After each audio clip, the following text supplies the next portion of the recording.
Hello friends, मेरा नाम मोहित अग्रवाल है और मैं मैथमेटिक्स पढ़ाता हूँ। आज मैं आपको 9th क्लास से एक टॉपिक बताऊंगा जिसका नाम है लॉज ऑफ रेडिकल्स।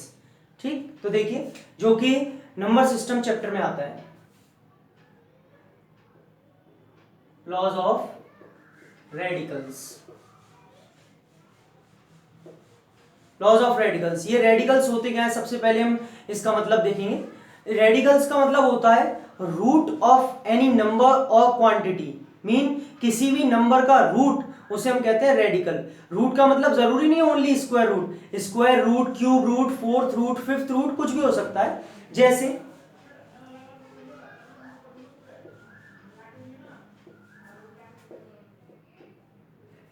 इन्हें हम कहते हैं रेडिकल्स। मीन ये क्या है? ये अगर कुछ नहीं लिखा होता है तो स्क्वायर रूट माना जाता है। यहाँ पे ये स्क्वायर रूट, ये क्यूब रूट, ये फोर रूट, इन्हें हम कहते हैं radicals. Mean root of any number. Clear?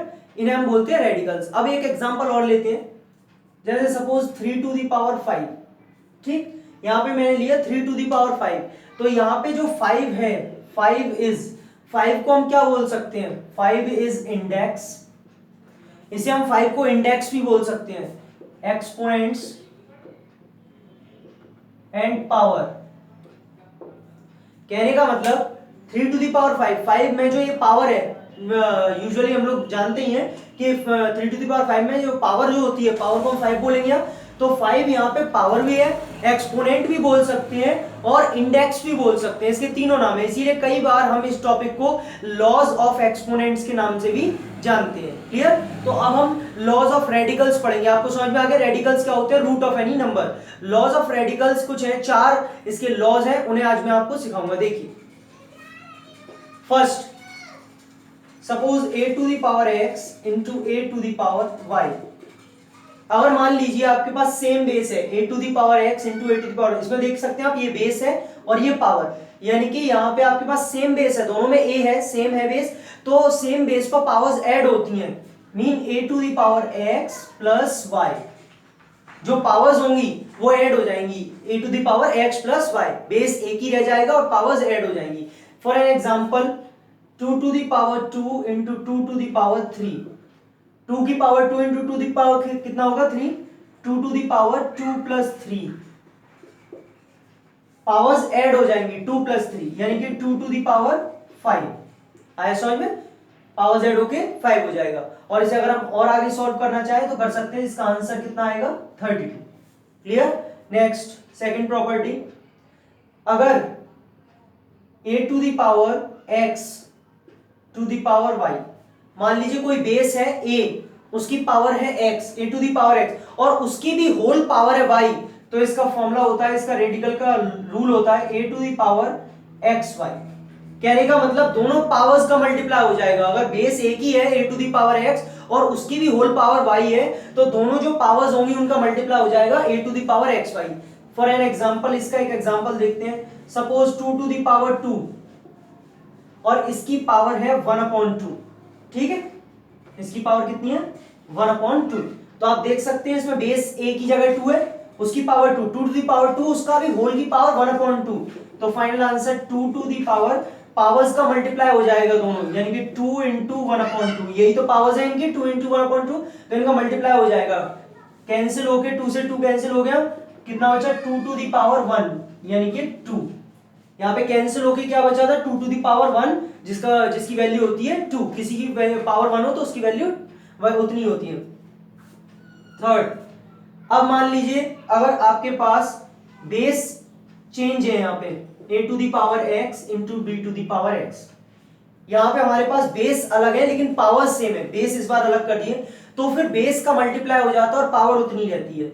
जैसे ab to the power x, क्या हो जाएगा? a to the power x into b to the power x थी, यहाँ पे पावर सेम थी लेकिन बेस दोनों के अलग थे, तो बेस का मल्टीप्लाई हो जाता है, पावर उतनी रहती है, ab to the power x। जैसे एक एग्जांपल ले लेते हैं, 2 to the power 2 into 3 to the power 2। देखिए यहाँ पे बेस दोनों के कैसे अलग है, पावर्स दोनों पे सेम है, तो बेस का मल्टीप्लाई हो जाएगा, 2 3 6 टू द पावर 2, क्योंकि पावर उतनी जाएगी सेम, 2, दोनों का बेस का मल्टीप्लाई। फाइनल आंसर इसका कितना? 36। 6 टू द पावर 2 का मतलब 36। तो यहाँ पे ये 3 लॉज हैं। अभी और आगे देखते हैं।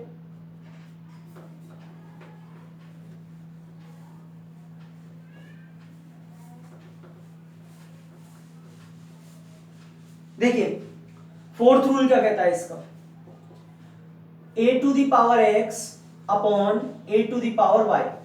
अगर डिवीजन में है ये चीज, अभी तक जो हमने पढ़ा वो सारे मल्टीप्लिकेशन में थे, अब ये डिवीजन में a to the power x upon a to the power y। तो एक बात बताइए आप सभी जानते हैं कि जब भी कोई न्यूमरेटर डिनोमिनेटर में या डिनोमिनेटर न्यूमरेटर में जाता है तो उनकी पावर्स के जो साइन होते हैं वो चेंज हो जाते हैं। यानी कि पॉजिटिव है तो नेगेटिव और नेगेटिव है तो पॉजिटिव। यानी कि मैं इसे कैसे लिख सकता हूं, a to the power x into मैं जो इस a to the power y है जो डिनोमिनेटर में उसे न्यूमरेटर ऊपर भेज रहा हूं, तो a टू द पावर कितनी हो जाएगी, माइनस की y। हम सभी जानते हैं अगर यह प्लस y है तो ऊपर जाके इसका पावर का साइन चेंज होता है, माइनस y हो जाएगा और मल्टीप्लिकेशन में आ जाएगा। अब अभी हमने पहला रूल पढ़ा था कि सेम बेस पर पावर्स ऐड होती हैं। बेस दोनों के सेम है, a पावर्स ऐड होंगी यानी कि x, लेकिन इसका साइन प्लस नहीं है, पॉजिटिव नहीं है, माइनस है, तो माइनस आएगा, माइनस y। कहने का मतलब इसकी फाइनल जो प्रॉपर्टी वो ये है, फाइनल आंसर ये है कि a to the power x upon a to the power y is equal to a to the power x minus y। Clear. जैसे एक एग्जांपल ले लेते हैं इसके ऊपर, मान लीजिए 2 to the power 3 upon 2 to the power 2। ठीक, तो ये कितना हो जाएगा, 2 टू द पावर, इसके हिसाब से x माइनस y हो गया। यहाँ पे x अपॉन y था, देखिए सेम बेस है 2 और 2 लेकिन पावर्स अलग है, तो x माइनस y, तो यहाँ कितना हो जाएगा 3 माइनस 2। कहने का मतलब 2 to the power 1 which is equal to 2।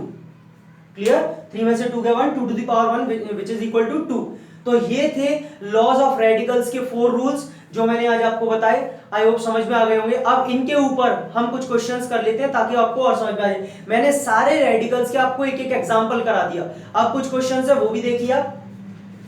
Suppose आपको दिया हुआ है 64 टू द पावर 1/2, ठीक है।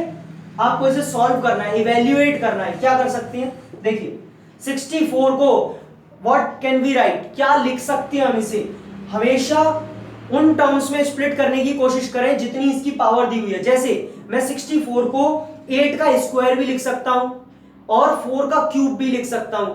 तो दोनों में से क्या लिखूं, 4 टू द पावर 3 या 8 टू द पावर 2। हमेशा इसके ऊपर देखिएगा, आंसर दोनों से आएगा लेकिन सिंपल जो रहेगा वो ये कि ये इसके ऊपर डिपेंड करता है। यहाँ पे 2 है तो इसको 2 की फॉर्म में बनाने की कोशिश करें, मतलब 8 टू द पावर 2 की पावर 1/2।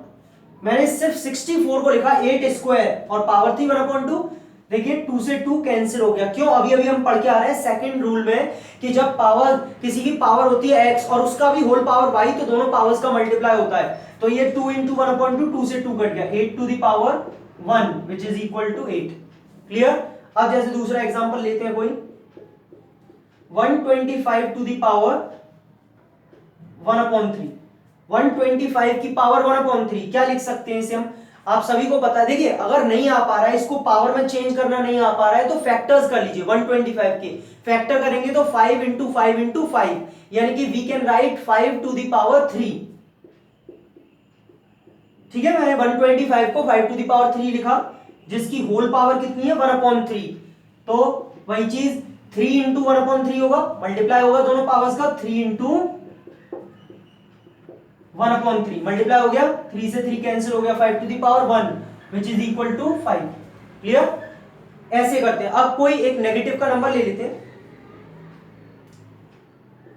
सपोज यहां पे हमने लिया 8 टू द पावर -1/3,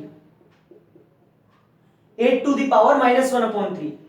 अब सोचिए हम 8 को क्या लिख सकते हैं 3 की पावर में, अगर आता है ठीक है वरना फैक्टर कर लीजिए। तो अगर 8 के फैक्टर्स करें तो 2 into 2 into 2 mean 2 to the power 3 लिख सकते हैं हम 8 को 2 टू द पावर 3 और इसकी पावर -1/3 मल्टीप्लाई होगा पावर्स का, 2 टू द पावर 3 इंटू -1/3।